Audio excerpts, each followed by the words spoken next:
Welcome to IFAStories, where ancient wisdom meets modern storytelling. Step into the sacred world of Ifa, the Yoruba spiritual system, where every tale carries the power of divination, destiny, and deep cultural insight. Join us as we unravel the mysteries of the Orishas, the divine forces guiding our paths, Orunmila, the Irunmoles, and many more.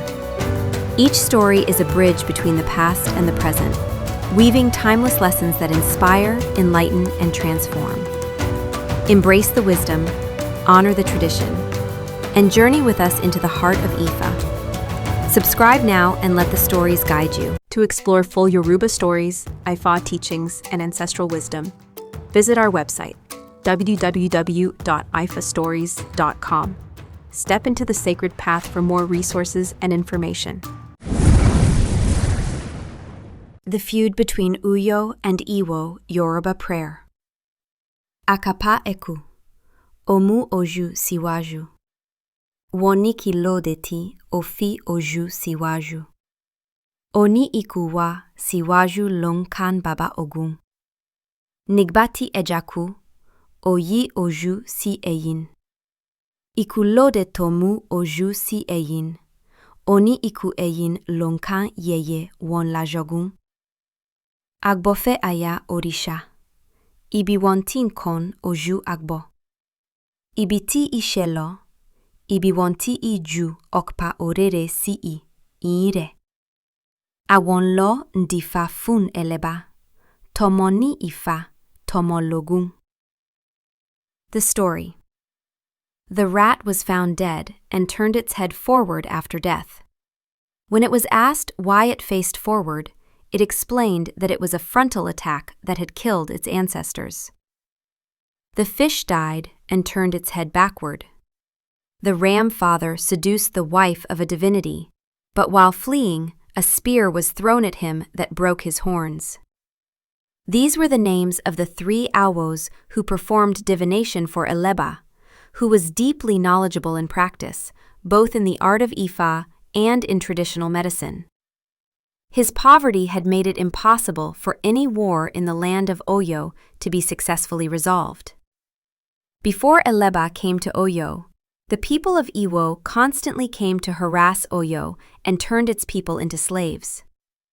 When Elegbá arrived in Òyó, he marked the end of the attacks from Ìwó. He always advised the king of Òyó on how to defeat enemy attacks. The king of Ìwó invited all the Ifa priests of his kingdom to divine how to develop a strategy to capture Elegbá, for he knew that Elegbá was the one protecting Òyó.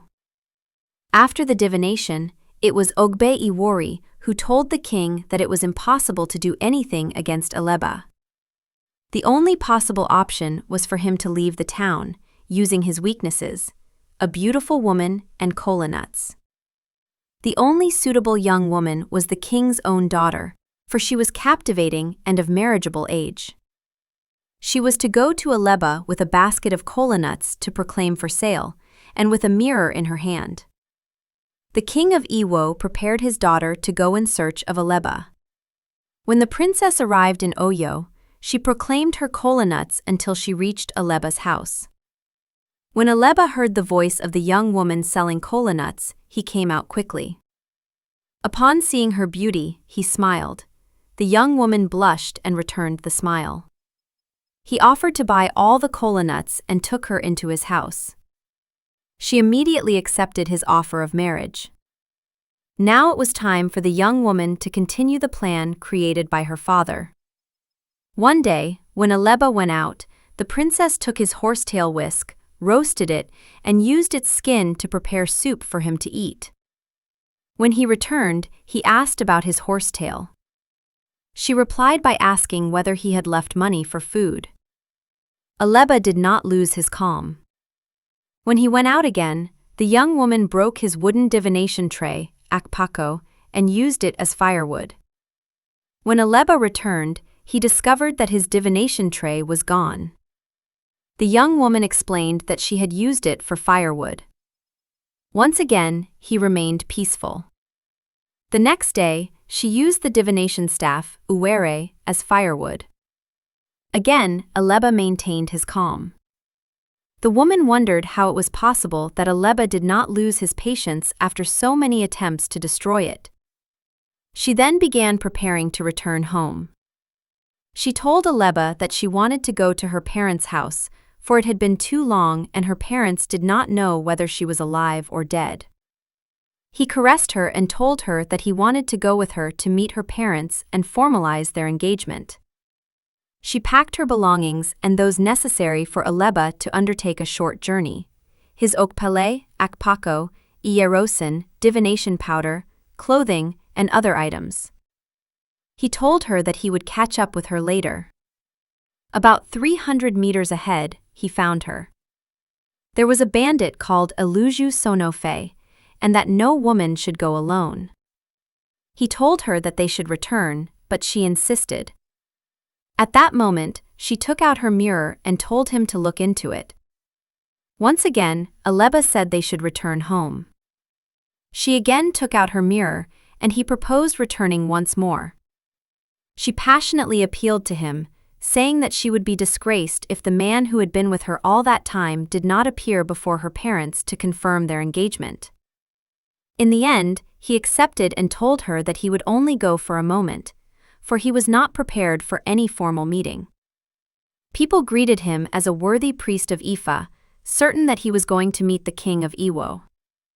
He continued telling her that he was not prepared to stay away from his house for so long, and that was when she produced all the items she had prepared for him: his okpele, clothing, ierosin, and more. Faced with this, he had no choice but to continue. He was convinced that he had fallen into a trap, but he continued, because his dignity and courage would not allow him to retreat. He understood that she was the princess of Ìwó. As a royal guest, he was offered a house to stay in with his wife. He was treated with limitless hospitality, with feasts held every night.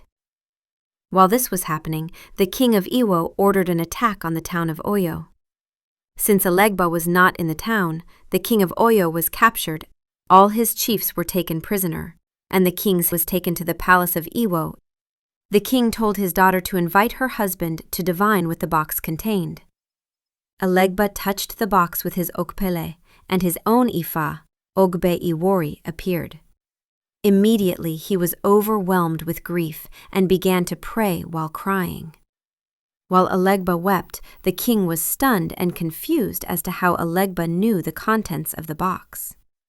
The king told Elegbá that he would release any of the prisoners that Elegbá requested. Early in the morning, Elegbá had already made sacrifice with 2 white hens. It was time for Òyó to intervene to fulfill the purpose of the sacrifice. Elegbá told the king that any prisoner who had gray hair on his head was his own follower. Òyó transformed all the white feathers used in the sacrifice into gray hair, and covered the heads of all the prisoners. When the king saw that all the prisoners' heads were covered in white, he released them all so they could return to Òyó. Elegbá stopped crying and exclaimed, "Ògbè-Ìwòrì," which means, "It was a battle from behind that defeated him." From that time on, whenever this Odu appears in divination, both the diviner and the client turn their heads backward, to the right and to the left, saying, "May the battle not overtake me from behind." Thus Elegbá gathered the entire army, as well as his wife, and returned home. His elders asked him where he had found such a beautiful woman, and he replied, "This woman is the result I found in Ìwó." This is the origin of the word ìyàwó in Yoruba, meaning a new wife or bride.